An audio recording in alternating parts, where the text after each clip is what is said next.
Am I audible, beta?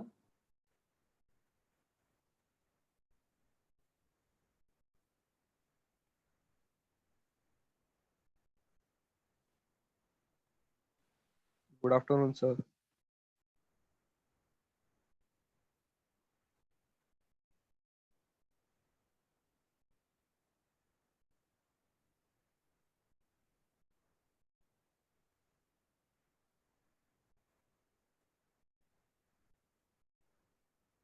Any doubts? Sir, बोलो बेटा। Sir हम डोज प्रोसेस में 2 NaOH क्यों यूज करते हैं? इसमें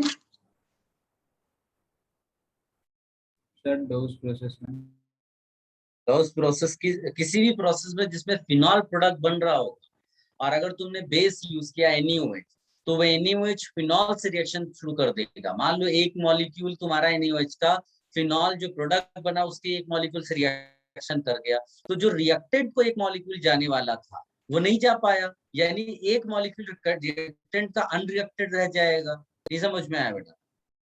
सर आ गया।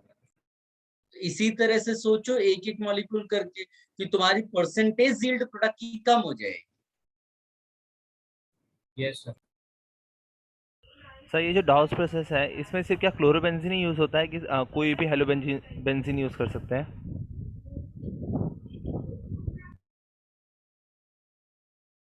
Hello sir. सर मैं बोल रहा हूँ कि जो हमारा डाउस प्रोसेस है इसमें सिर्फ क्लोरोबेंजीन ही यूज होता है या फिर कोई भी हेलोबेंजीन यूज हो जाता है? कोई भी हेलोबेंजीन यूज कर सकते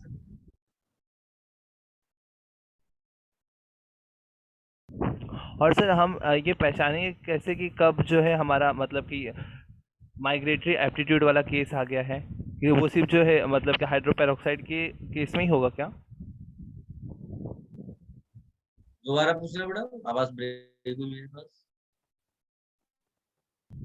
सर मैं कह रहा हूँ कि जो हमारा माइग्रेटरी एप्टीट्यूड वाला जो केस है वो सिर्फ ये हाइड्रोपेरोक्साइड्स में ही लगेगा ना?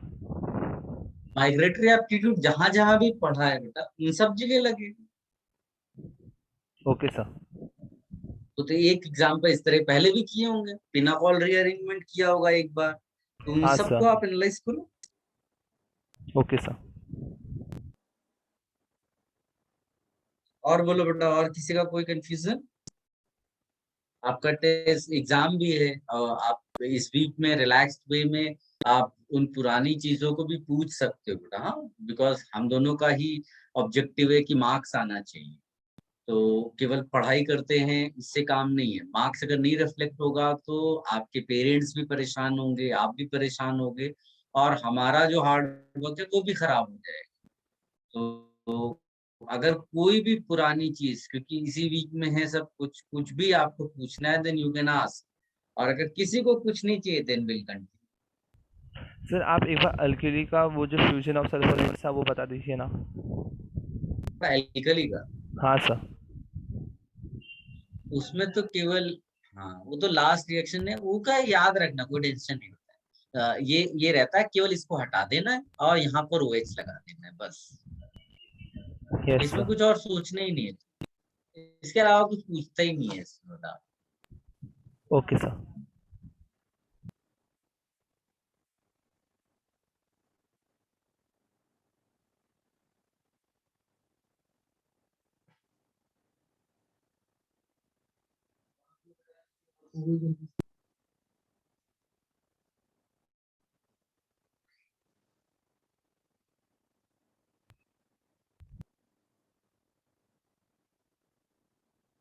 ये तुरंत पूछने लगता है, डाउट्स तो लेंगे बेटा, हर क्लास में मैं डाउट लेता हूँ। आप ये कैसे सोच लेते हैं डाउट्स ले रहे हो तो मतलब आप भाग जाओगे फिर अटेंड नहीं करोगे लेक्चर?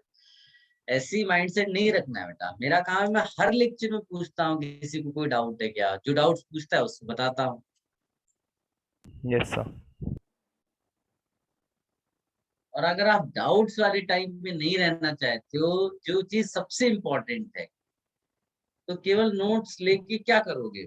फिर डाउट्स आएंगे बाद में, कौन तुम्हारी हेल्प करेगा बेटा? एक बार टीचर किसी दूसरे बैच में चला जाएगा, नए बैचेस में चला जाएगा, फिर आपके साथ वो अवेलेबल नहीं होगा। और किसी को कोई कंफ्यूजन बेटा? और should I continue? Sir continue करते हैं। सर एक minute sir. Sir actually question में डाउट था सर, एरोमेटिक का मैंने डाउट लेक्चर के वक्त पूछा नहीं था क्योंकि मेरा एक्सरसाइज नहीं हुआ था तब। तो मैं फोटो भेजू ग्रुप पे? भेज दो बेटा। बाकी बच्चे जरा इसका फोटो देखें, मतलब इसका मतलब इसके क्वेश्चन का, यस सर। और देखो क्या आप में से कोई एक्सप्लेन कर सकता है उस क्वेश्चन को।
कोई एक्सप्लेन करना चाहेगा बेटा?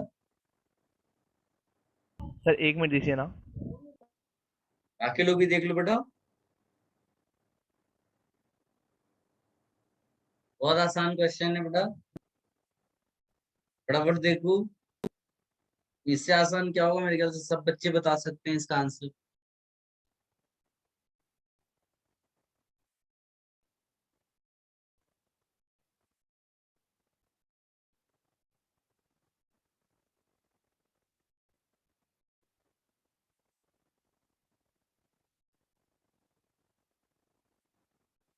सर मैं बताऊं? हम्म। सर जो थर्ड ब्यूटाइल अल्कोहल में जो ओ एच में जो एच लगा हुआ है वो H2SO4 से एक H प्लस आएगा, क्योंकि H2SO4 क्या है, प्रोटॉन डोनर। तो वहाँ से जो H प्लस आएगा तो इसके साथ में H2O बना लेगा। तो सर जो यहाँ पर हमारे पास मिल जाएगा कार्बोकटायन, और फिर सर वो बेंजीन पे जाके चिपक जाएगा। सर बट सर इसमें अल्कीन फॉर्म नहीं होगा क्या, जो कार्बोकटायन इंटरमीडिएट फॉर्म होगा? बता बेटा। क्या हुआ सर? नहीं, क्योंकि जो है जो ओ एच से आ रहा, ओ एच है पहले से ही, और जहाँ पर जो एच आ रहा है तो H2O बन जाएगा। क्योंकि ऑक्सीजन के ऊपर पॉजिटिव चार्ज डेवलप होगा तो ये गुड लिविंग ग्रुप बन जाएगा। हाँ बट उसके बाद सी पे प्लस चार्ज रहेगा ना, जिससे ओ एच अटैच था, तो वो टर्ट वो जो है क्या बोलते हैं, टर्ट कार्बोकटायन होगा ना, तो वो अल्कीन प्रेफर करना फॉर्म क्यों क्यों नहीं करेगा?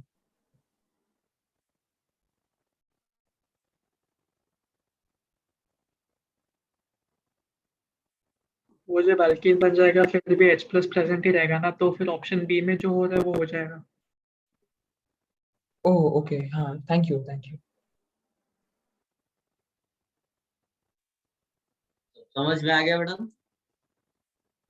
Yes sir. और इतना सोचना नहीं है बेटा, हम लोगों ने क्लियरली लिखा है एल्कीन होगा, एल्कोहल होगा, एल्काइल हैलाइड होगा, ये तीनों कार्बोकेटायन देते हैं। अब कार्बोकेटायन सब्स्टिट्यूशन रिएक्शंस भी देता है, कार्बोकेटायन एलिमिनेशन रिएक्शंस देता है, लेकिन अंडर गिवन कंडीशंस यानी बेंजीन की प्रेजेंस में ये सब्स्टिट्यूशन हो गया, ये इसके साथ रिएक्शन करेगा, एच को हटाएगा और कार्बोकेटायन का एल्काइल पार्ट जुड़ जाएगा। कुछ और सोचना ही नहीं है तुम्हें। ठीक है? Yes sir, thank you sir. और बोलो बेटा, और किसी को कोई डाउट है? No sir.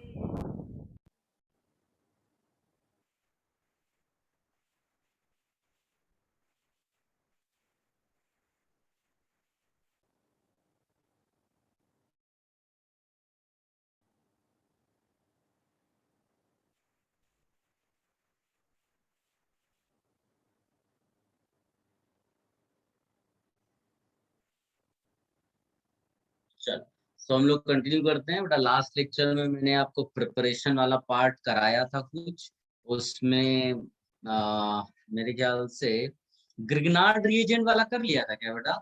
No sir, from Grignard reagent नहीं किया, राइट?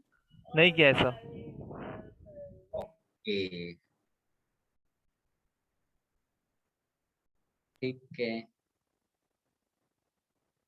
चल कोई नहीं। तो लिखिएगा यूजिंग ग्रिग्नार्ड। तो इसमें सीधे सीधे मैं AR mgx ले लेता हूँ, उसमें हाफ O2 डाल देता हूँ।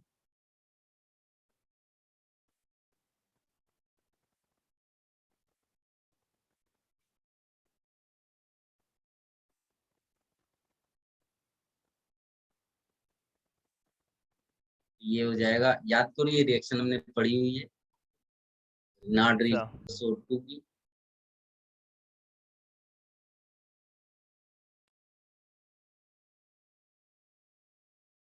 यही है फिनॉल बेटा। AR के बदले बेंज, कोई तो पता नहीं किस बैच का क्या बोल रहा था, एराइल फिनाइल कुछ तो पूछ रहा था। AR मतलब एराइल, हाँ सिंपल है। एराइल फिनाइल भी एक एग्जाम्पल है एराइल का। जैसे एल्काइल होता है और methyl is one of the examples, same way aryl is general, in general tolyl हो सकता है। फिनाइल मोस्ट पॉपुलर है, तो फिनाइल फिनॉल नहीं होता। फिनाइल एक यू नो रेजिडुअल ग्रुप है। जैसे मिथाइल, मिथाइल मीथेन नहीं होता, उसी तरह फिनाइल बेंजीन नहीं है, फिनॉल नहीं है। नहीं तो नाम में लोग कंफ्यूज होने लगते हैं। इसको कॉपी कर लो बेटा। Yes sir. सर वो सिंगल बॉन्ड है ना MgX? सिंगल बॉन्ड, हाँ हाँ, एक्स के साथ सिंगल बॉन्ड है। Okay sir.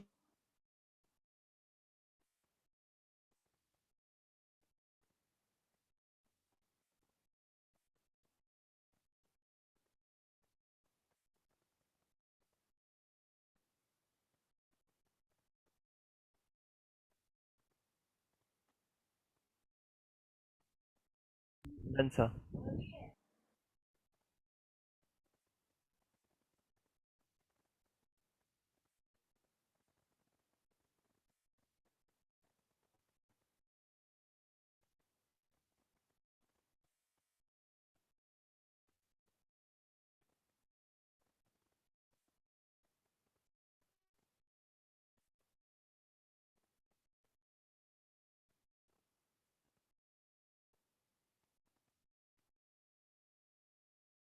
तो ये भी हो गया मेरे ख्याल से प्रिपरेशन पार्ट।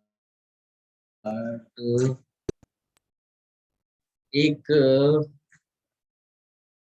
रशिक्स मेथड किया था, याद है?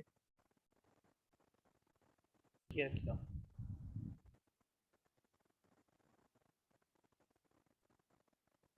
तो उसी का कंटिन्यूएशन है, बताइए।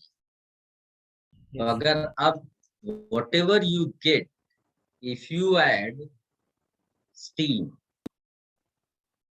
तो स्टीम पास कर दो at about 425 degree Celsius, OH आ जाए।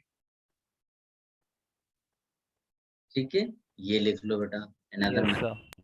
सर रिएक्शन का नाम क्या है? मतलब वही कंटिन्यूएशन ऑफ रशिक्स मेथड है, लेकिन रशिक्स मेथड मतलब वो बनाने के लिए पॉपुलर है। Okay sir.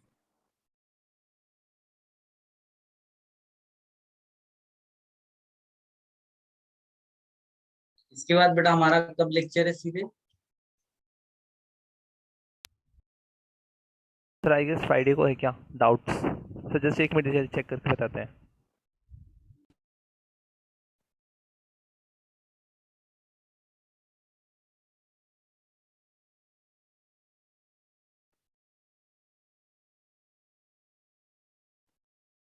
ये सर फ्राइडे को डाउट क्लास है आपका।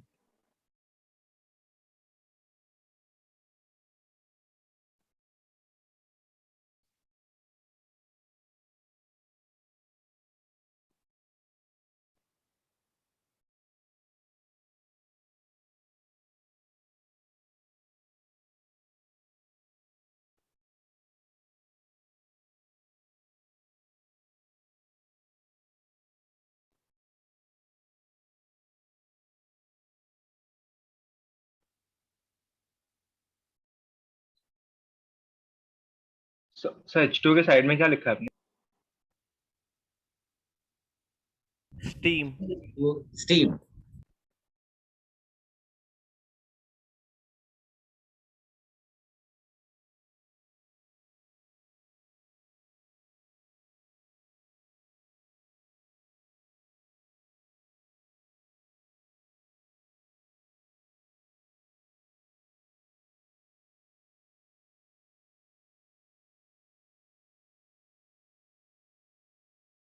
इस प्रोसेस का नाम क्या बोला आपने? मैंने केवल बोला कंटिन्यूएशन ऑफ रसिक प्रोसेस।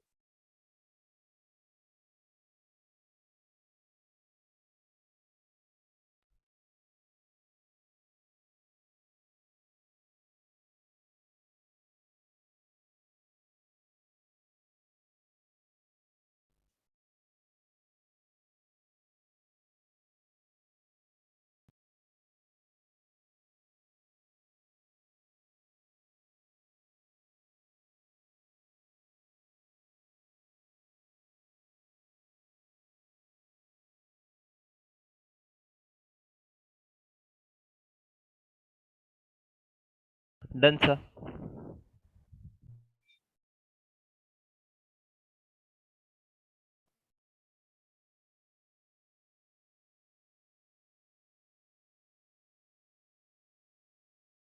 इसके बाद एक रेगुलर मैनर पे तो नहीं पूछता है, लेकिन यस पॉसिबिलिटी है, फेंटन्स रिएजेंट करके।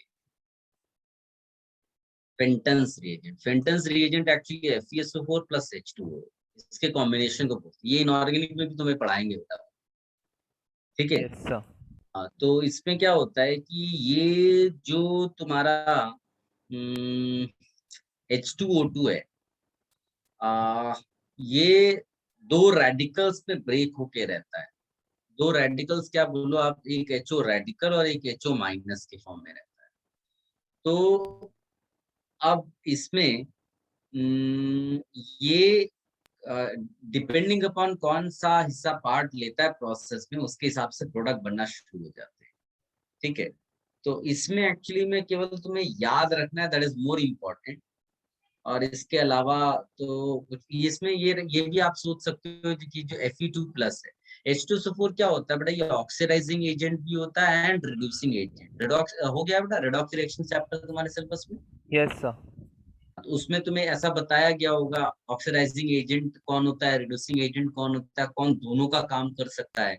Yes sir. तो हाँ, तो H2O2 belongs to both वाला category, which can act as an oxidizing agent as well as reducing reducing agent. It agent. is believed कि Fe2+ के कांटेक्ट में जब H2O2 रहता है तो ये Fe3+ में कन्वर्ट कर देता है इसको, और सेल्फ ये इसमें जाता है, which I was telling you. फिर क्या होगा कि ये Fe3+ अगेन H2O2 से कोलाइड करता है, और इन मॉलिक्यूल्स आपस में जब कोलिजन होगा तो ये वापस Fe2+ में रिड्यूस हो जाता है। यानी कि जो असली पार्टिसिपेट कर रहा है वो एक्चुअली में H2O2 ही है। तो ये जो आपको यहाँ दिखाई दे रहे हैं ना, ये सारी चीजें ये पार्टिसिपेट करती हैं प्रोसेस में। भाई H+OH में से तो चलिए H2O बन गया, ये दोनों पार्ट लेंगी एंड अकॉर्डिंगली आपको प्रोडक्ट्स मिलना शुरू हो जाते हैं। तो इसमें हम ज्यादा और कुछ डिस्कस नहीं कर पाएंगे।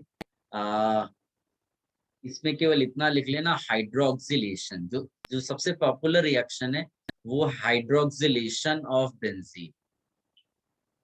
बेंजीन एक एग्जांपल है, you can take any other arene और सीधे आप FeSO4 प्लस H2O2 लिखो, और आपको कुछ नहीं इसमें करना, सीधे OH बना दे, ठीक। Concept sir. उसका ये है कि ये पार्टिसिपेट करता है प्रोसेस में, ठीक है। कहाँ से आया वो मैंने आपको दिखा दिया। इसमें एक और रिएक्शन है जिसका यहाँ फिनॉल से कोई लेना देना नहीं है, बट कहीं और तो पढ़ने नहीं वाले हम लोग, तो वो आप यहीं पर लिख लो, ऑक्सीडेशन ऑफ ग्लिसरॉल। और ये तुम प्रिडिक्ट नहीं कर पाओगे, सॉरी ग्लाइकॉल, और ये तुम प्रिडिक्ट नहीं कर पाओगे बेटा अपने आप, ठीक है। तो ये रिएक्शन तुम्हें याद रखना पड़ेगा। एक ये लिख लो आप, याद क्या, तुम्हें कुछ नहीं करना है, तुम जब क्वेश्चंस आए तो ही सोचना, क्योंकि जो इम्पोर्टेंट होगा वो बार बार आएगा, बार बार मैं बोलता हूँ। और एक और रिएक्शन है, मतलब इसको अवॉइड भी कर सकते हो। कन्वर्जन ऑफ टार्टरिक एसिड है वो कुछ डाइहाइड्रोक्सी फ्यूमेरिक एसिड में कन्वर्ट होता है, ये तो लिख ही लो। Yes sir. अवॉइड भी कर सकते हो, मतलब ये तो फिर क्या है, कोई क्वेश्चन आता और उस टाइम पे मैं आपको बता देता कि इसको आप याद करो। मैं पहले से ही लिखा दे रहा हूँ और साथ में ये भी बोल रहा हूँ कि ये इतना कुछ एग्जाम में आता है। इसको डाइहाइड्रोक्सी फ्यूमेरिक एसिड बोलते हैं, प्रोडक्ट को dihydroxy fumaric acid. Yes copy करो। इसके बाद हम लोग प्रॉपर्टीज पर सर, इसका Previous प्रीवियस page. पेज। ये पेज चाहिए। Yes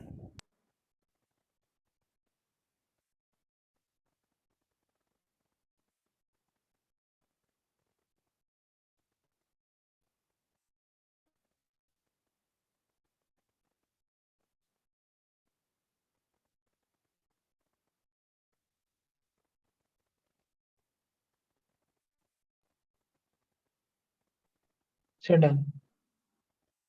Wait, sir. Please.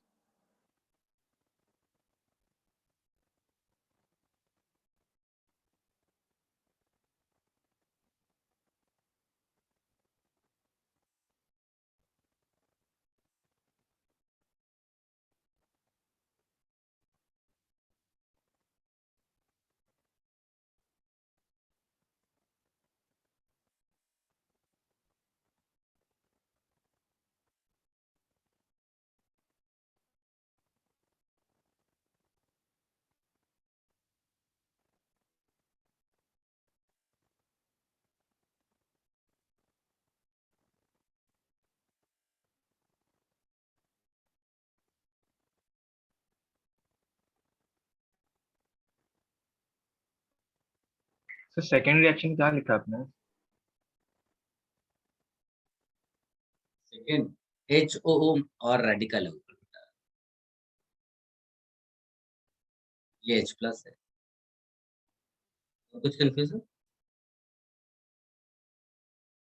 नहीं. So H plus और OH minus react करते हैं ना? वो हम लोग ऐसा इमेजिन कर रहे हैं। ये सब देखो, इसमें इसका कुछ हो नहीं रहा है, तो इसका क्यों कुछ नहीं हो रहा वो दिखाने के लिए ऐसी दो रिएक्शंस दिखा दी। मेन पार्ट ये ले रहा है ना, ये ऑक्सीडाइजिंग एजेंट ही है, तो उसमें हर चीज हमारा यहाँ पर हम ऑक्सीडेशन ही दिखा रहे हैं। एक्चुअली ध्यान से देखोगे तो ये भी ऑक्सीडाइज ही हो रहा है, ये भी ऑक्सीडाइज हो रहा है, ये भी ऑक्सीडाइज हो रहा है। तो हमारा रोल उसका वो है, लेकिन Fe2+ कुछ क्यों नहीं हो पा रहा है, ये सेकेंडरी रिएक्शंस में यूज हो रहा है। जो ये रेडिकल्स है ना, ये सेकेंडरी रिएक्शंस का मतलब ये मेन हो गया इनके आपस में, फिर जो भी तुम डालोगे उसमें वो सेकेंडरी उसमें जा रहा है। तो यहाँ मैंने 3 सेकेंडरी रिएक्शंस शो की जो सिलेबस में है। ठीक है बेटा? Yes sir. Yes. सर एक बार प्रीवियस पेज दिखाइए ना।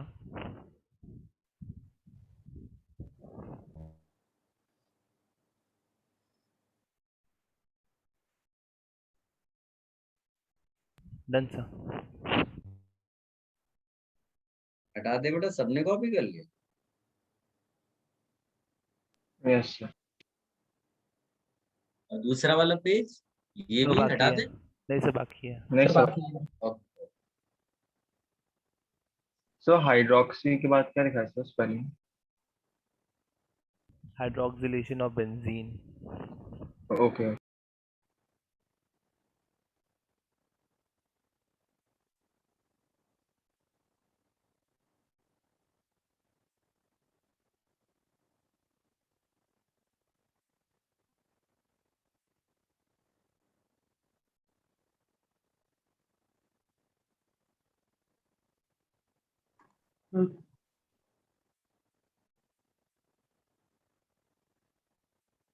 तो टॉप राइट वाले रिएक्शन में OH ही है ना? हाँ बेटा, प्रोडक्ट में फिनॉल है, फिनॉल हमारा है ना मेन। तो ये इसी रिएक्शन को हमको पढ़ना है। एक्चुअली दो तो मैंने फालतू में लिखी है। ओके।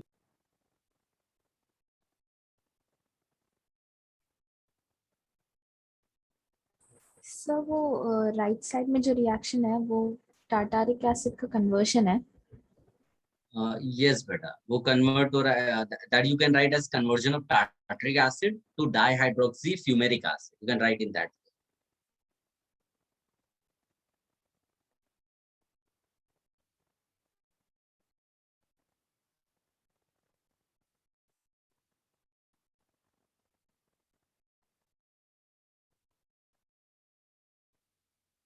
तो जो थर्ड वाला रिएक्शन है उसके प्रोडक्ट का नाम क्या है?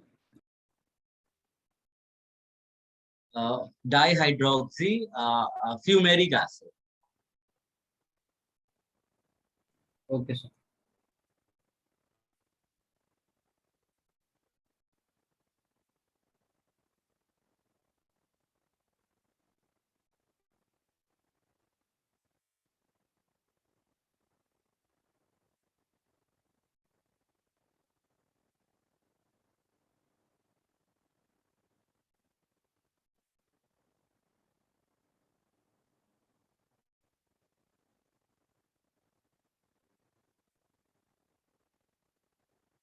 सो ऑक्सीडेशन ऑफ क्या लिखा है आपने?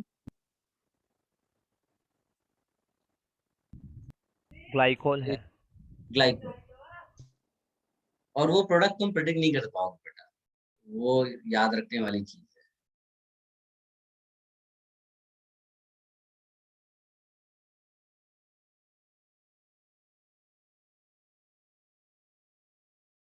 अच्छे से प्रिपरेशन करना बेटा। मैंने शायद पहले भी बताया है कि आप पुराने चैप्टर्स में जो जो जैसे रिएक्शंस वाले चैप्टर्स है, हाइड्रोकार्बन हो गया, एरोमेटिक हाइड्रोकार्बन, इनको अच्छे से पढ़ना। जो बहुत रिसेंट है उसके आने के चांसेस कम होते हैं हर एग्जाम्स में, तो उसको देख लेना, लेकिन उस पर टाइम वेस्ट मत कर देना कि पता चला तुमने पूरा फोकस एराइल हैलाइड पे लगा दिया और एराइल हैलाइड का एक क्वेश्चन मिला। ठीक है, तो इससे बेटर है कि पुराने चैप्टर्स को अच्छे से रिवाइज करना, और जो बीच में हुए हैं उनके क्वेश्चंस आने के चांसेस ज्यादा हैं। ज्यादा पुराने चैप्टर्स के भी कम क्वेश्चंस होते हैं, ज्यादा नए चैप्टर के भी कम क्वेश्चंस मिलेंगे। और नया चैप्टर खासकर जो एल्काइल हैलाइड वाला पार्ट है, वो तुमने ऑलरेडी रिएक्शन मैकेनिज्म किया हुआ है, तो रिएक्शन मैकेनिज्म वाले उस पार्ट को जरूर रिवाइज करना है। SN1, SN2, E1, E2, E1CB, और उसके को थ्रू तुम एल्काइल हैलाइड को यहाँ पर भी देख लेना। ठीक है, yes sir, done sir.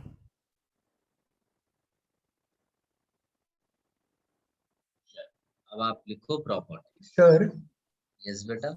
Sir एक बार अगर रिवाइज कर लिया सर, जैसे पिछले एमटी के लिए मतलब किया और क्या बोलते मॉड्यूल भी बचा था, तो करने के बाद डायरेक्ट मॉड्यूल के क्वेश्चंस कर लेना। अब एक बार नोट्स रिवाइज करने के बाद अगर क्या तुमने पूरा पूरा रिवाइज कर लिया है तो तुमको जबरदस्ती थियरी नहीं पढ़ना है, तो उसके बजाय जो तुम्हारे चैप्टर्स के क्वेश्चंस हैं उन पे फोकस करो। तो आप होम असाइनमेंट्स करो, हाइड्रोकार्बन की होम असाइनमेंट को रिवाइज कर लो।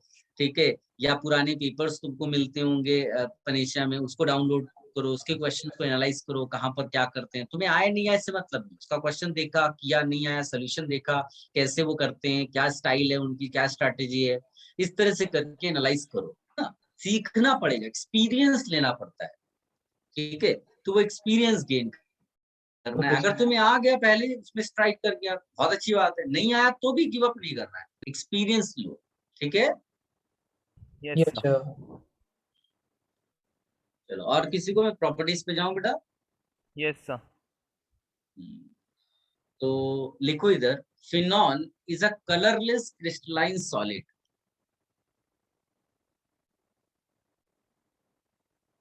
Phenol is colorless crystalline solid।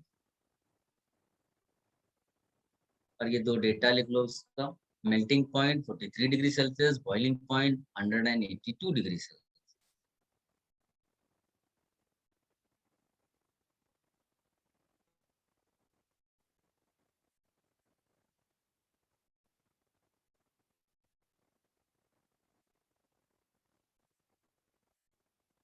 Done sir.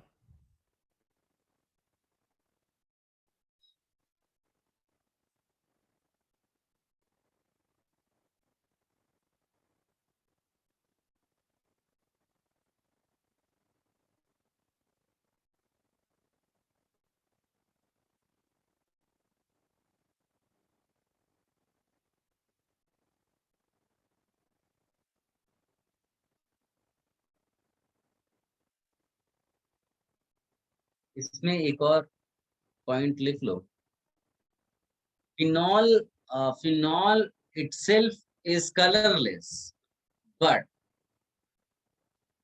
can be easily oxidized. So phenol gets color due to oxidation products. क्या तुम मेरी बात समझ पा रहे हो बेटा? Yes sir. सर आप एक बार रिपीट कर सकते मान हैं? लीजिए कि आप कभी लैब में गए है ना, तो लैब में आपको मान लीजिए बोला किसी ने ये फिनॉल, और तुमको वहां फिनॉल थोड़ा पिंक कलर का नजर आया, तो तुमको क्या लगेगा कि भाई हमें तो पढ़ाया गया था कि फिनॉल कलरलेस है, पिंक कलर कहाँ से आ रहा है? तो डाउट आएगा माइंड में। तो वो डाउट कैसे तुम न्यूट्रलाइज कर दोगे? ये सोच करके कि भाई ऑक्सीडाइज हो गया है थोड़ा सा, और वो जो ऑक्सीडाइज प्रोडक्ट है उसकी वजह से कलर आया है। ठीक है, Yes. तो यही लिखना है कि phenol itself is colourless but can easily be oxidized, so phenol gets color by oxidation products. यहाँ तक कॉपी लिख लिया बेटा? Yes sir.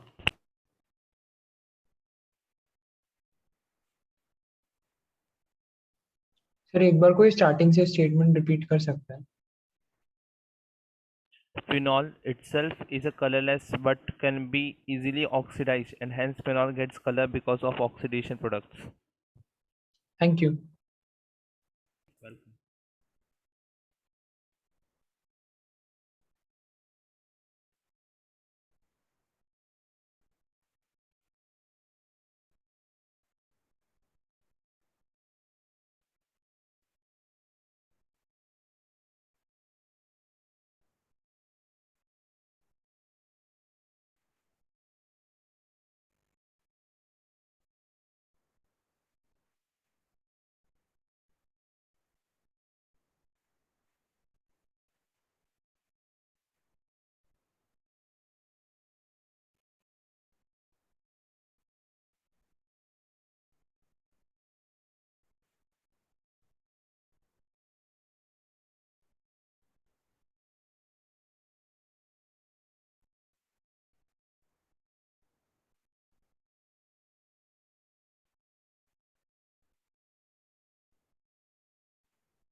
Hello sir.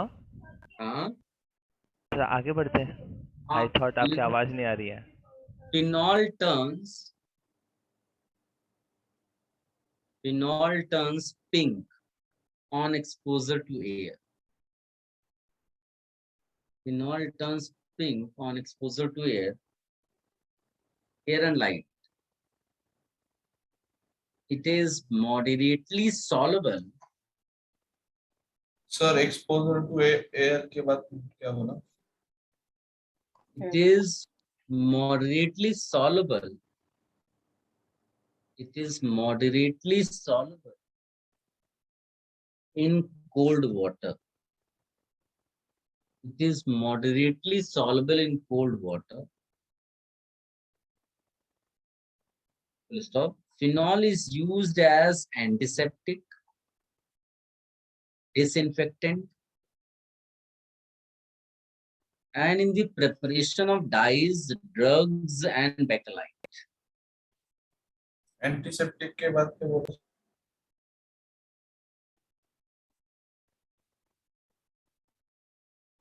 Sir disinfectant के बाद क्या बोला आपने? Disinfectant and in the preparation of dyes, drugs, DYES, DRUGS, and bakelite, BAKELIT. सबने लिख लिया यहाँ तक? सर क्या होता है? ऑक्सीडाइज्ड प्रोडक्ट्स के बाद जो बोला था रिपीट कर सकते हैं? कोई हेल्प करेगा madam? Phenol turns pink on exposure to air and light.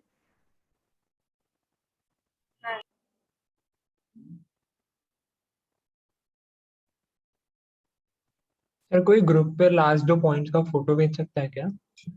भेज दो भाई, बहुत लोग परेशान हो गए। भेज दो। एक रिएक्शन में 1 मिनट रुकना, एक रिएक्शन मेरे माइंड से निकल रहा है, I want to give that reaction, 1 second रुकना।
सर बैकलाइट का मतलब क्या है?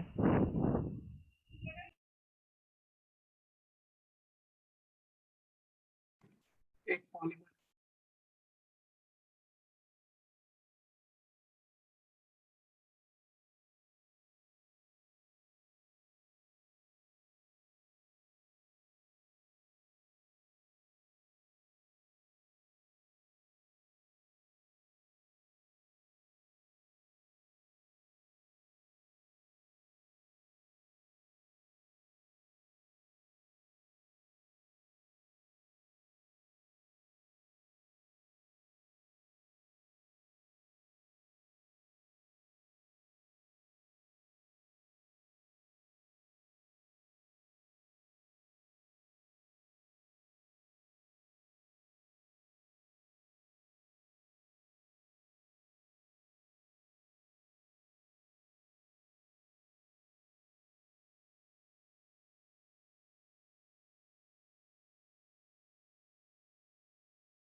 Am I audible बेटा? Yes sir. सर बैकलाइट का मतलब क्या है? बैकलाइट एक पॉलीमर है बेटा। मैं लिखाऊंगा उसकी रिएक्शन। एक्चुअली एक रिएक्शन में ढूंढ रहा था बट वो मिला नहीं। हो सकता है क्वेश्चंस के डिस्कशन की टाइम पर वो आ जाए तो मुझे याद आ जाएगा। अभी इसको छोड़ते हैं। ऑक्सीडेशन से रिलेटेड ही है एक्चुअली, वो इसीलिए मैं अभी दे देना चाहता था बट वो नहीं मिला। चलो कोई नहीं। और एक और चीज आप माइंड में रखना from physical chemistry point of view, अगर इंट्रामोलिकुलर हाइड्रोजन बॉन्डिंग हो जाती है ना, कौन सी बेटा, इंट्रामोलिकुलर, तो वो उसको स्टीम वोलेटाइल बोलना शुरू कर देते यस सर। हैं। तो ये फिजिकल प्रॉपर्टीज के बारे में हो गया, इसको भी लिख लेना। और अब आते हैं chemical properties.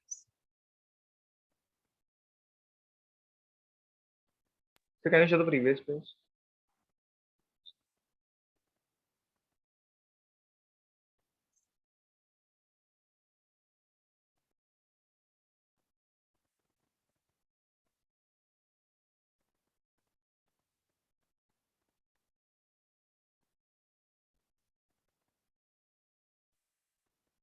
Thank you.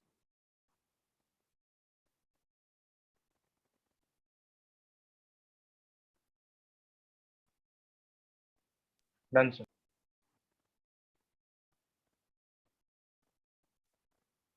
Chemical properties में एक्चुअली इसमें 4 टाइप्स की प्रॉपर्टीज हम रिएक्शंस लिखेंगे। देखो पहली चीज है आपको ये, जैसे मैंने पहले भी बताया था एल्काइल बेंजीन के टाइम पे, वैसे यहाँ पर इसके 2 पार्ट्स हैं, एक ये बेंजीन और एक ये OH। तो एक इसकी रिएक्शन होगी और एक इसकी रिएक्शन होगी। तो इन्हीं 2 पर, और इसकी जो मेन रिएक्शन होगी वो कौन सी होगी बड़ा, उसका क्या नाम है? Aromatic. Yes, electrophilic aromatic substitution. इधर वाली जो रिएक्शंस होंगी वो हमने या तो कहीं ना कहीं पढ़ी होंगी या तुम्हें अभी भी समझ में आ जाएंगी। मोस्टली तो हमने पढ़ी होंगी, क्योंकि जैसे ही तुम रिएक्शन मैकेनिज्म पढ़ते हो तो उसके बाद तुम कैपेबल हो जाते हो कोई भी रिएक्शन किसी भी चैप्टर का वो प्रेडिक्ट करने में जनरल में। हाँ, विद स्पेसिफिक नेम्ड रिएक्शंस होती है वो अलग बात है, बट कॉन्सेप्चुअली तुम्हें चीजें बहुत सारी आ जाती है। जैसे एक GOC में पढ़ के रखा है तुमने, सॉल्ट फॉर्मेशन। इसका मतलब फिनॉल को वो क्या मान रहा है? एसिड मान रहा है ना? तो यस आपको सर। बेस डालना पड़ेगा। तो कौन सा बेस डिसॉल्व होता है? NOH। NaOH। सिंपली आपको करना है, तो इसमें ज्यादा कुछ सोचने की जरूरत नहीं है। NaOH डाला और यहाँ सोडियम फिनॉक्साइड बना डाला। ठीक है, ये प्रोसेस हो गया तुम्हारा सिंपल। अब इसमें अगर तुमसे कहा जाए कि फिनॉल का रिएक्शन का प्रोडक्ट आप बताइए NaHCO3 के साथ, तो बताइए क्या होगा आंसर? कोई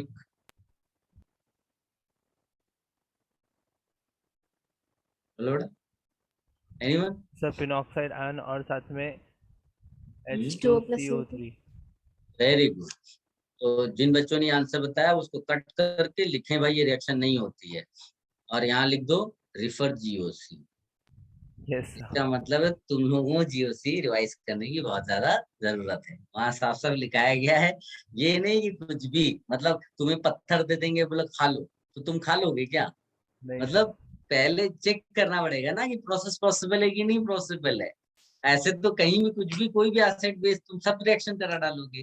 प्रोडक्ट भी तो एसिड बेस ही है इसका, किसी का भी। Less acid रिएक्टेंट में भी attack, acid base, especially product में भी एसिड बेस, तुम्हें देखना पड़ेगा ना कौन सा एसिड ज्यादा स्ट्रॉन्ग है। यस सर, याद आ गया वो सॉल्युबल वाला। हम्म नहीं सर, इसमें प्रोडक्ट्स में चेक करना है ना, लेस एसिडिक है कि मोर एसिडिक है। रिएक्टेंट के एसिड को प्रोडक्ट के एसिड से चेक किया जाता है। और यहाँ प्रोडक्ट का एसिड H2O नहीं है, H2CO3 माना जाता है। समझ गए बेटा सब लोग?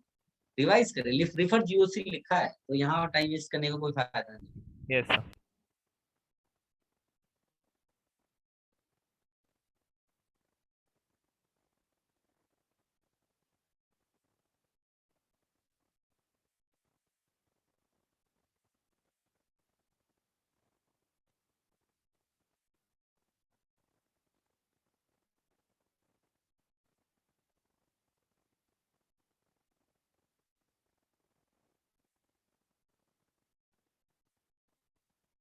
क्या तुमने पूछा बेटा? सैलिसिलिक एसिड का यही रिएक्शन है। सैलिसिलिक एसिड का यही रिएक्शन है, मतलब सैलिसिलिक एसिड एक कंपाउंड है, उसका ये रिएक्शन क्या क्या मतलब? सैलिसिलिक एसिड में तो कार्बोक्सिलिक एसिड पार्ट होता है। कार्बोक्सिलिक एसिड तो किसी के साथ भी रिएक्शन कर पाता है, NaOH के साथ भी करता है, NaHCO3 के साथ भी करता है, समझे? फिनॉल में केवल फिनॉलिक पार्ट है। Salicylic acid has got 2 parts. तो उसका कौन सा, जैसे कोई वेजिटेरियन नॉन वेज दोनों खाता है तो वो कुछ भी खा सकता है, लेकिन अगर खाली वेजिटेरियन उसको खिलाओगे जबरदस्ती का नॉन वेज तो नहीं खाएगा ना वो। वैसे ही है कि अगर सैलिसिलिक एसिड के पास दोनों हिस्से हैं, OH भी और COH, तो इट COH भी इज एक्चुअली पार्टिसिपेटिंग। नाम भले सैलिसिलिक एसिड आपने बोल रखा है, but OH is not participating. चलो आगे बढ़ते हैं हम लोग।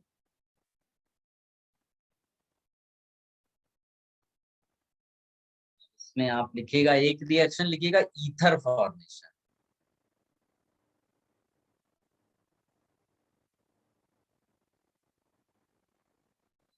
उसमें लेकिन ध्यान देना बेटा, हाँ, फिनॉल जो मैंने दूसरी रिएक्शन लिखा है ना, सोडियम बाइकार्ब, उसमें ये रहता है कि जिसका भी Ka वैल्यू H2CO3 के Ka वैल्यू को ओवरकम कर जाएगा वो डिसॉल्व हो जाएगा। तो मैंने Ka वैल्यू भी H2CO3 का दिया हुआ है, 10⁻⁷ के आसपास का कुछ दिया लिखाया होगा मैंने।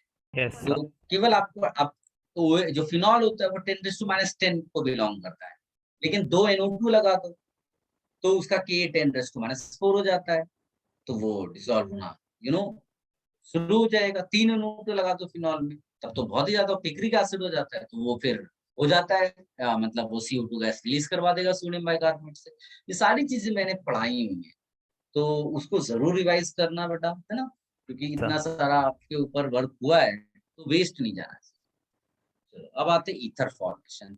ईथर फॉर्मेशन का क्या मतलब? तो आप रिकॉल करिएगा, विलियमसन सिंथेसिस याद है क्या? बोलो। यस सर, वो CONA का reaction.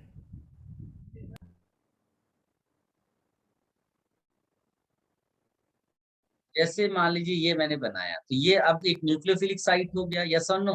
Yes sir. So if I take alkyl halide, कोई प्राइमरी या 1 डिग्री मिथाइल कुछ भी ले लो, और इस सोडियम फिनॉक्साइड को डाल दो, तो this is will be simply SN2 reaction. तो बस यहाँ OR लग जाएगा, ROR, तो इसके बदले क्या AROR, ये भी ईथर है, बट इसको फिनॉलिक ईथर कहा जाएगा, बिकॉज एक पार्ट वो फिनाइल रिंग लगी है, फिनॉलिक ईथर। आई होप आप सब समझ पा रहे होंगे। तो Yes, इसी sir. को हम लोगों ने विलियमसन सिंथेसिस लिखा था। सर यस बेटा, सर सेकंड वाले में इन्वर्जन नहीं हुआ है।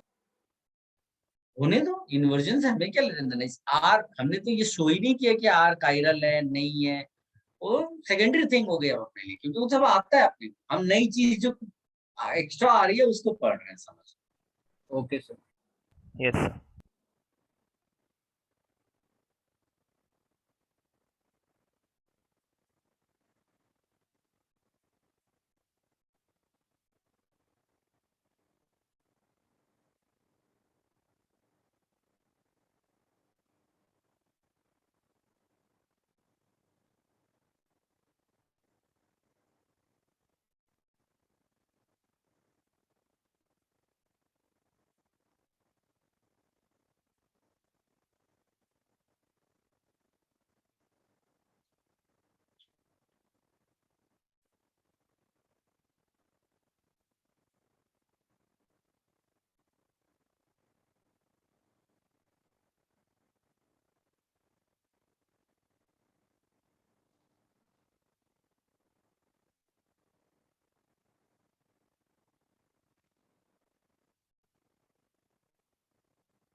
हो गया बेटा, हटा दें।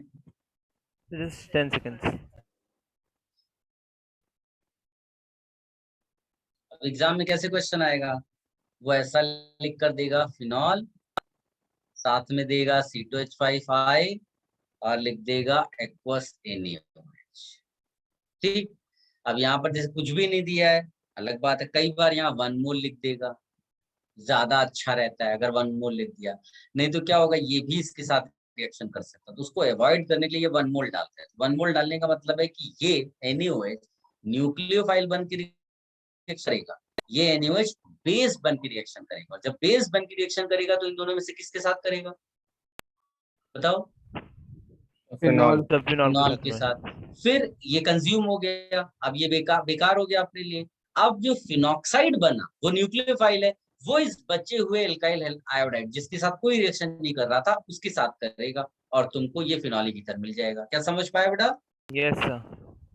अभी बेस अगर तुमने एक्सेस में ले लिया होता तो वो बेस भी न्यूक्लियोफाइल बनकर के अटैक कर देता, तो प्रॉब्लम हो जाती।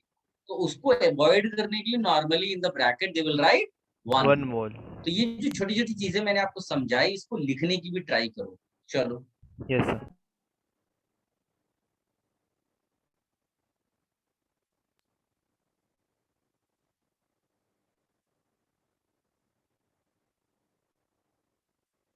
अब देखो हर चैप्टर में तुम धीरे धीरे रियलाइज करोगे कि यार ये तो पहले से पढ़ रखा है, ये तो मैंने पहले से पढ़ रखा है। ये बेनिफिट होता है ऑर्गेनिक केमिस्ट्री का। शुरुआत में जो गिव अप नहीं करते हैं उनको एकदम अच्छा जो फाइनल एग्जाम में मार्क्स है वो पॉसिबल हो जाता है, और यस इतना सर। कुछ आपको एक्स्ट्रा पढ़ने की जरूरत भी नहीं पड़ती है। शुरुआत के आपको यस 3 मंथ्स के आसपास आपको बड़ा फोकस्ड होकर करना होगा।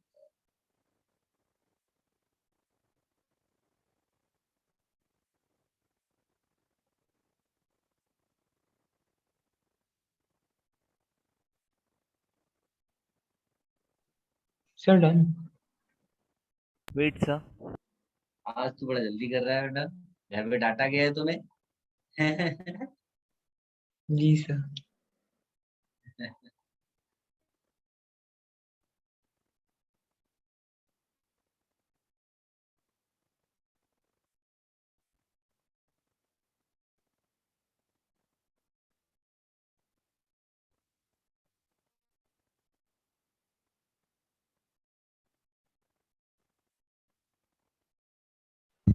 सर हम्म, विल्किंसन सिंथेसिस हमने कौन से चैप्टर में किया था?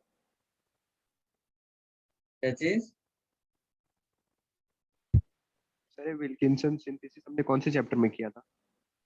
ये एल्काइल एल्काइल हैलाइड वाले, उसमें देखो जब एक फ्लो चार्ट जैसा बना के दिया था, एक ही जगह पर RH की कई सारी रिएक्शंस लिखी थी, उनमें से एक रिएक्शन के नीचे विलियम्स लिखा होगा। Okay sir. तो राइट साइड वाले रिएक्शन का प्रोडक्ट्स क्या है? राइट साइड वाला प्रोडक्ट तो तुम्हें लिखना है भाई, कॉपी करते रहोगे क्या? क्वेश्चन के फॉर्म में दिया है। ओके।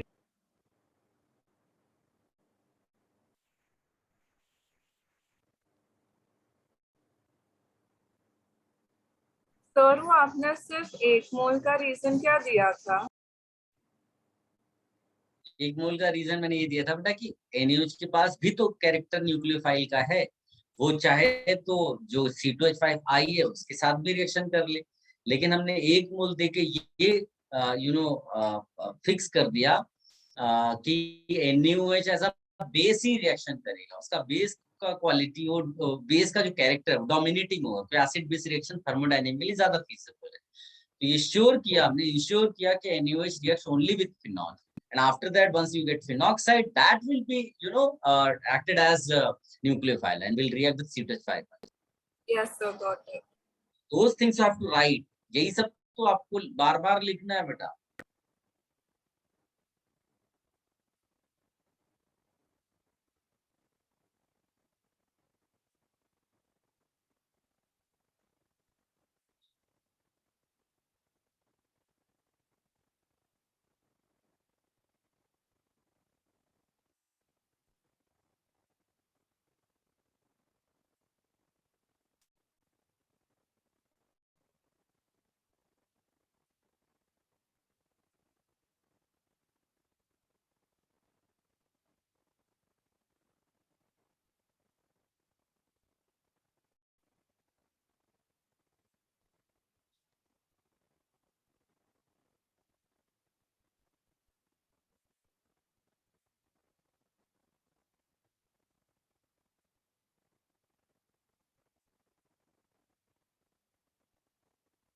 डन सा।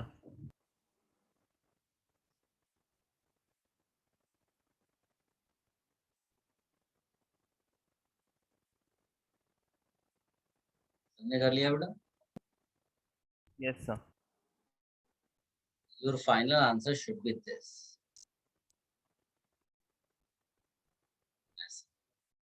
ये दोनों आपस में ऐसे डायरेक्ट रिएक्शन नहीं किए, पहले NaOH पिक्चर में आया, उसने प्रोसीड कराया रिएक्शन।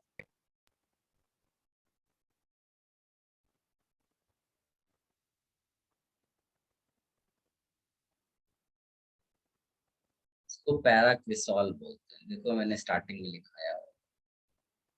Yes sir. चलो तुम्हें नाम नहीं देता, मतलब तुम्हें स्ट्रक्चर नहीं देता, नाम लिख के दूं क्या? Yes sir.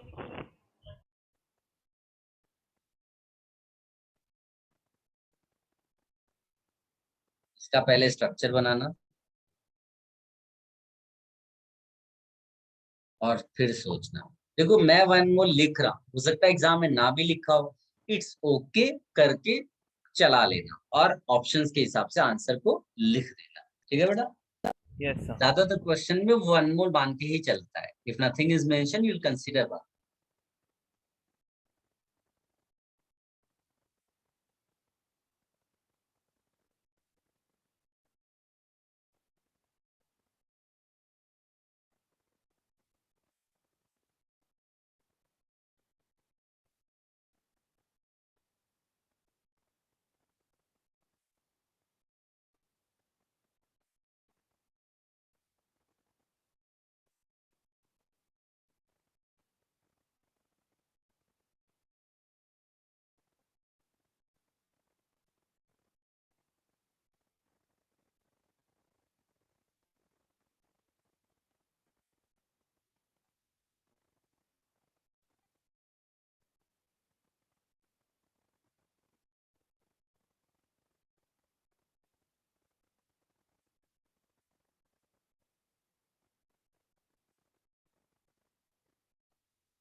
ने सोच लिया बेटा? Sir 1 minute please.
सर आपको चैट पे प्रोडक्ट लिखा है, आप देख सकते हैं।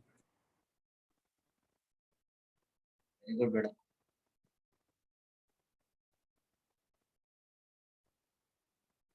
चलो डिस्कस कर लेते हैं। सबसे पहले तो इसका स्ट्रक्चर, पैरा नाइट्रो बोल रहा है तो ये चीज तो क्लियर होनी चाहिए कि भाई बेंजीन रिंग आएगा ही आएगा, और पैरा पोजीशन ये मान लो जहां NO2 लगा है, पैरा नाइट्रो। लेकिन ये बेंजीन नहीं है, उसने कहा बेंजाइल।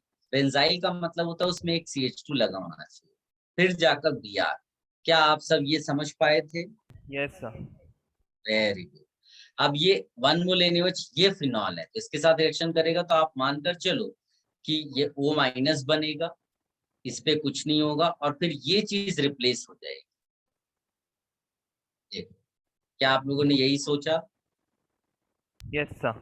Yes sir. ठीक है, बिल्कुल सही है। अब मैं एक और देता हूँ, एक इस बार दो एक साथ दो बेटा।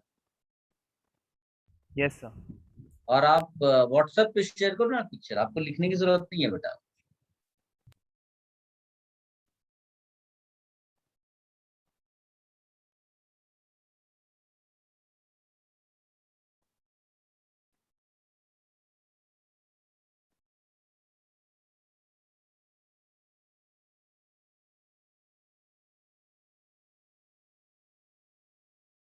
सर एक बार प्रीवियस स्लाइड दिखाइए ना।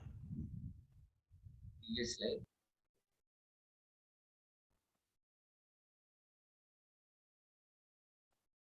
थैंक यू सर, हो गया।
Sir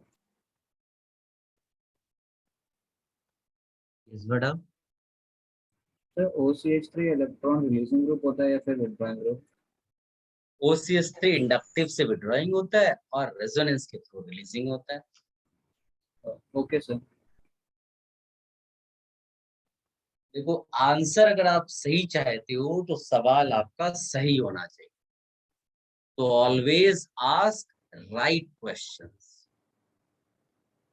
yes sir.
डिस्कस बेटा, सबने सोच लिया? सर हाँ सर, फर्स्ट वाला रिएक्शन होगा नहीं ना? आप लिख दो नो रिएक्शन, और हो पा रहा है तो आप इधर भेज दो।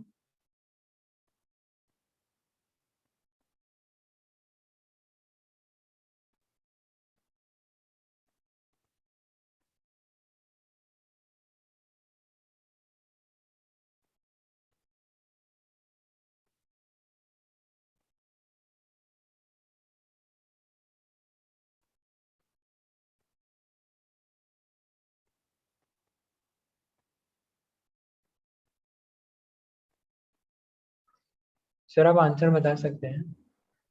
आप लोग तो भेजते नहीं हो बेटा, केवल मैं क्वेश्चन लिखता हूँ, मैं आंसर करता हूँ, ऐसा लग रहा है मैं ही सॉल्व कर रहा हूँ सब कुछ। लोग पार्टिसिपेट नहीं करोगे तो कैसे चलेगा? भाई ये जो कंपाउंड है इसको स्ट्रक्चरली तो लिखो, तुम्हें खुद समझ में आ जाएगा। CH3O H double bond O CH3। अब ध्यान से देखो, ये जो हिस्सा है ये एक लिविंग ग्रुप की तरह काम कर सकता है। याद करो, मैं बहुत सारे लिविंग ग्रुप्स लिखा है आपको, यस सर, वो तो याद TF3 आएगा सर। ये लिविंग ग्रुप है। तो आपका आंसर CH3Lg, ऐसा मान लो तो एक तरफ CH3 होता और एक C2H5 होता, तो CH3 वाला वर्क करेगा क्योंकि स्मॉलर वाला SN2 में जाता है। इस तरह से सोच सकते हो। और NaOH इसके H को हटा देगा, फिर ऑक्साइड बना देगा, यानी कि बस तुम्हारा ये और ये कनेक्ट हो जाएगा और कहीं कुछ नहीं होने वाला। सोचिए कितना आसान है, लेकिन इससे पहले तुम्हें अलग सा टफ सा लग रहा होगा। बताइए बेटा कितना आसान है, और जो बच गया उसको ऐसे लिख दो। Is it clear everyone? Yes sir. तो उसका नाम ऑर्थो मेथड से एनिलीन होगा ना?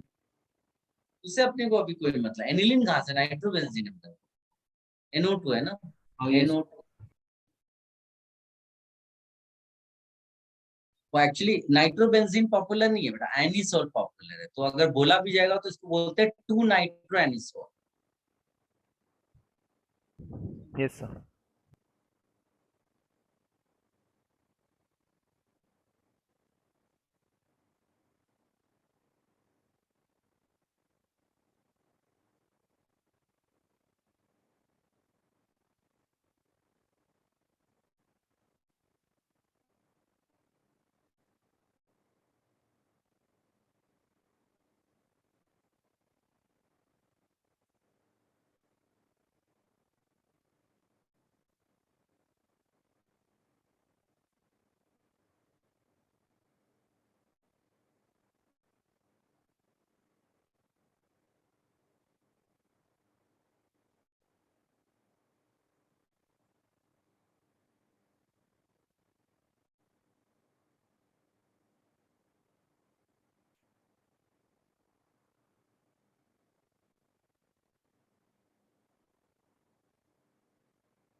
पहला वाला लिख लिया बेटा सबने, सेकंड वाला डिस्कस करें।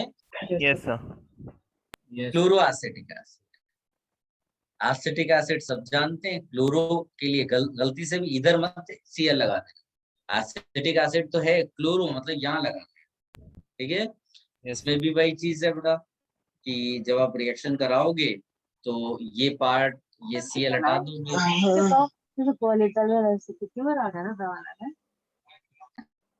So what I was saying, कि same manner में they may give you an NaOH here also. So perhaps I forgot to write that. You write here and then simply you write product. Keep in mind that you need 2 moles of NaOH. Why? Because this is also present. Now you know this is more reactive than this phenol one. So पहले ये reaction करेगा. So it is very important you keep 2 moles of NaOH.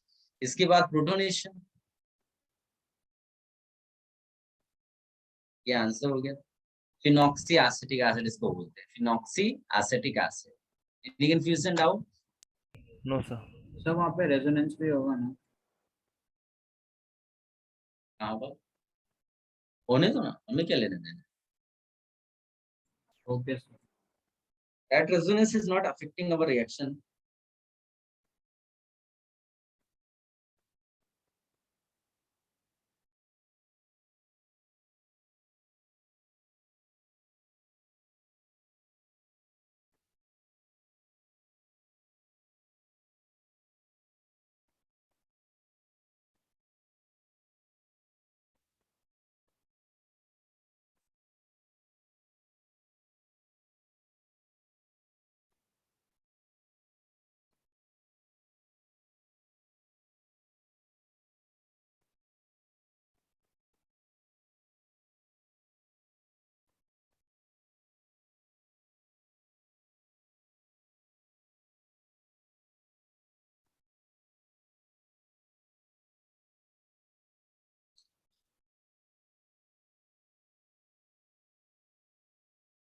Done. Yes sir. Somebody saying something, but आवाज बेटा बहुत कम आ रही है। Sir अब आ रही है? यस बेटा। सर जो फर्स्ट रिएक्शन है उसमें इंट्रामोलिकुलर हाइड्रोजन बॉन्डिंग है, तो उसमें एसिड बेस रिएक्शन का यील्ड कम नहीं होगा? नहीं नहीं, जो हाइड्रोजन बॉन्डिंग होती है that is considered as weak bond. वो एक वीक बॉन्ड की तरह रहता है। उससे उसकी और उससे ज्यादा इंपॉर्टेंट है कि NO2 इज विथड्रॉइंग ग्रुप। तो जितना हाइड्रोजन बॉन्डिंग के थ्रू वो डिक्रीज करा रहा है एसिडिक स्ट्रेंथ को, उससे कई टाइम्स वो एसिडिक स्ट्रेंथ को इंक्रीज करा रहा है। क्या आप समझ पा रहे हो? Yes sir. जैसे घर पे पापा जो है किसी बच्चे को पीटते हैं पढ़ाई के लिए, तो उससे जो पेन होता है उससे कहीं कई गुना गेन होता है बच्चे को। तो पापा से सारे बच्चे बोले कि मेरी पिटाई करें, ठीक है? चलो। Yes sir, thank you. तो इसमें वही चीज हो रही है। तो यहाँ पर जो एसिडिक स्ट्रेंथ जिसको डिक्रीज मैडम बोलना चाहती है, वो डिक्रीज हुई, बट वो इतनी नहीं है जितने टाइम्स वो इंक्रीज कराता है। If you see I gave you para nitrophenol greater than ortho nitrophenol, इस तरह का ऑर्डर दिया हुआ है, तो वो आपको खुद बताएगा कि एसिडिक स्ट्रेंथ कितने टाइम्स बढ़ाता है। ठीक है, तो इसमें ये सब छोटी छोटी चीजें जो आप लिख सकते हैं कि मिथाइल सल्फेट इसको बोला जाता है, और मोस्टली इसको भी यूज करते हैं, मिथाइल सल्फेट या in general alkyl sulphate for SN2 reactions. So you need to keep this in mind. और छोटी छोटी और चीजें आप लिख सकते हैं वैसे, जैसे कि मैं अगर ऐसा बोल दूं, कोई बताएगा बेटा इसकी मैकेनिज्म क्या होगी और प्रोडक्ट क्या होगा?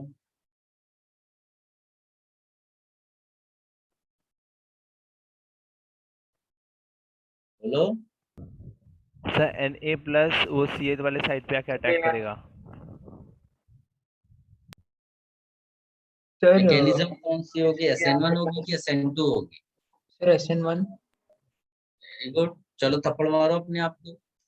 और कोई दूसरा? नहीं सर SN2 है। SN2 वाला भी थप्पड़ मारे, SNAR वाला सबको थप्पड़ मारे, मेरे को छोड़ गया। SNAR तो सिंप आप भी पढ़ा है और भूल गए, हाथ धो गई, मतलब ये मजाक वाली बात चल रही। अभी हम लोगों ने लिखा था एराइल हैलाइड्स SN1 SN2 नहीं जाता, दो मैकेनिज्म्स के लिए हैं, या तो SNAR जाएगा या बेंजाइन। SNAR के लिए electron withdrawing type of groups required at ortho and para like NO2, वो प्रेजेंट है, हद हो गई, सामने क्लियर कट है, और आप कचरा कर बैठे। मैं तो कह रहा हूँ आप भी बुलाओ पापा को या मम्मा को और बोलो कि थप्पड़ मारे, ऐसी मिस्टेक मेरे से कैसे हुई, ऐसा बोलो उनको, वो भी खुश होंगे, वाह मेरा बेटा ही कह रहा है मारने को, है ना? चलो ये भी कॉपी कर लो।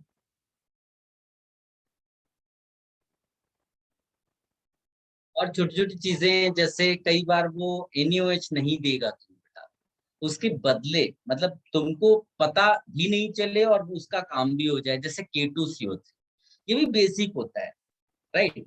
तो ये दे देगा तुम्हें, K2CO3 दे दिया उसने, राइट? और बस तुम्हें क्या करना है, वही काम है, ये हटा के आंसर वही लिखना है बेटा। Yes sir. किसी को कोई कंफ्यूजन है? No sir. तो ये छोटी छोटी चीजें जिनको अपने को नहीं तो पता चला बोलेगा हमको पढ़ाया ही नहीं गया K2CO3 का रिएक्शन। K2CO3 थोड़े रिएक्शन पार्ट ले रहा है, वो तो केवल एज अ बेस आ रहा है जो तुम्हें केवल न्यूक्लियोफाइल बना कर दे देगा।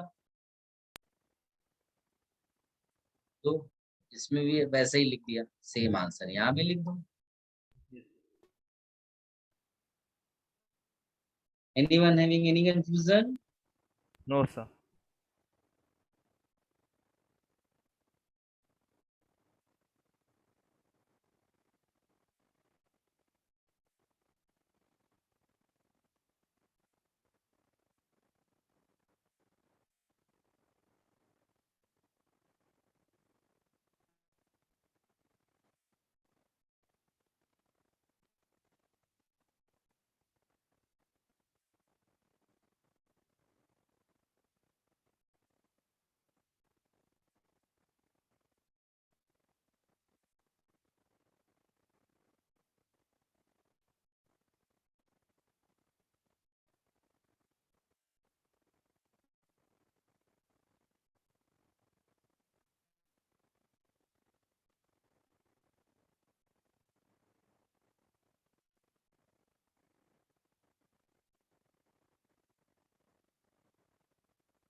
फिर आपने K2CO3 के बारे में क्या बोला?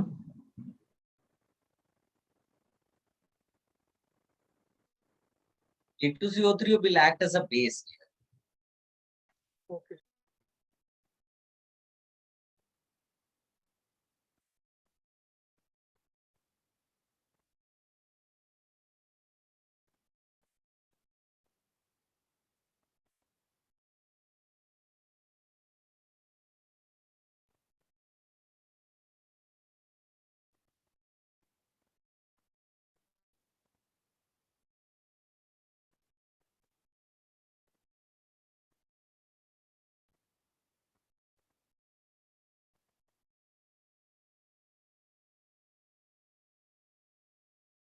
हो गया बेटा? Just 5 seconds.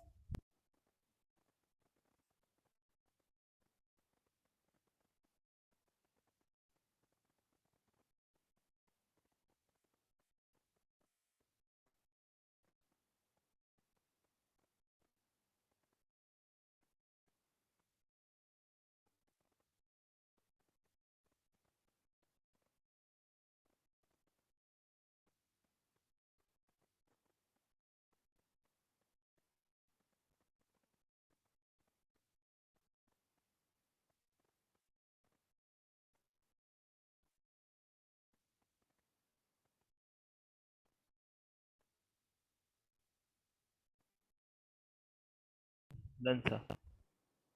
ओके, अब एक रिएक्शन लिखिएगा, insertion of CH2 bye CH2N2।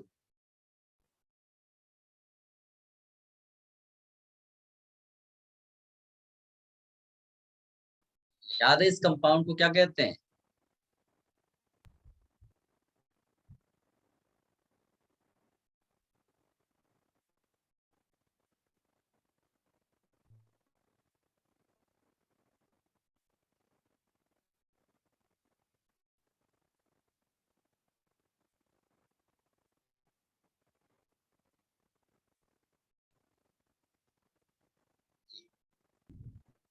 इसको लिख लो बेटा।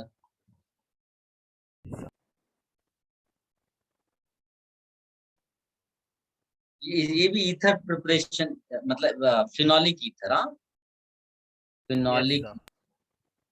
तो अगर मान लीजिए जब ईथर पढ़ेंगे तो जरूरी थोड़ी ना कि हम इस तरह से सेपरेटली इस तरह से फिनोलिक ईथर पढ़ें।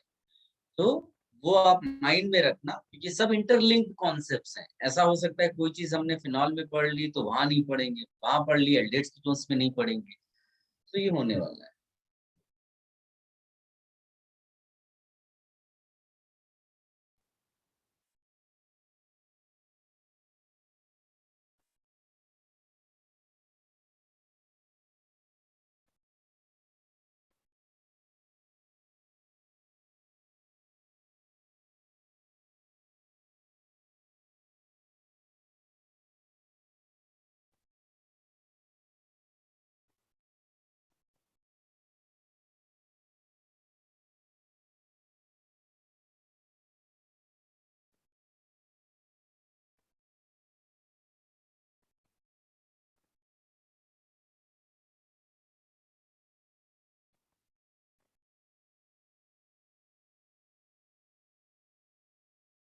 Done, sir.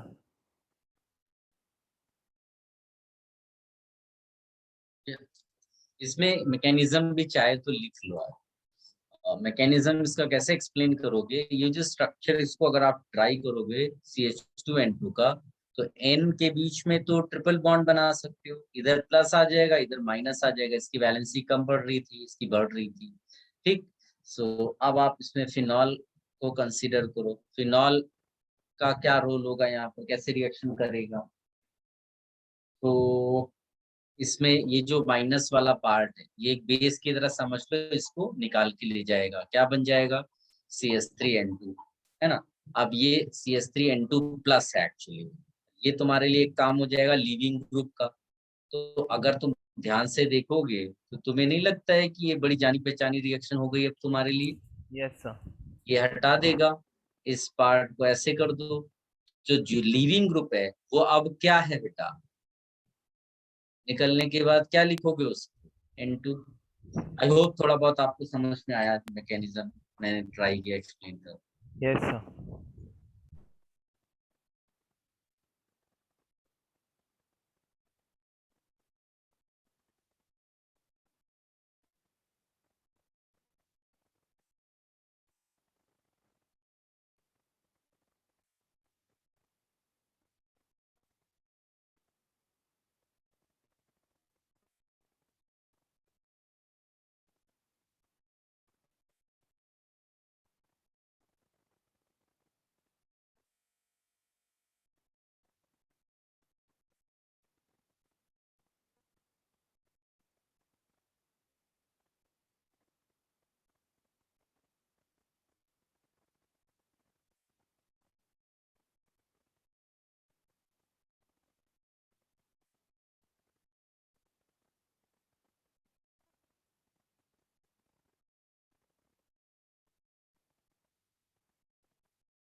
Done sir.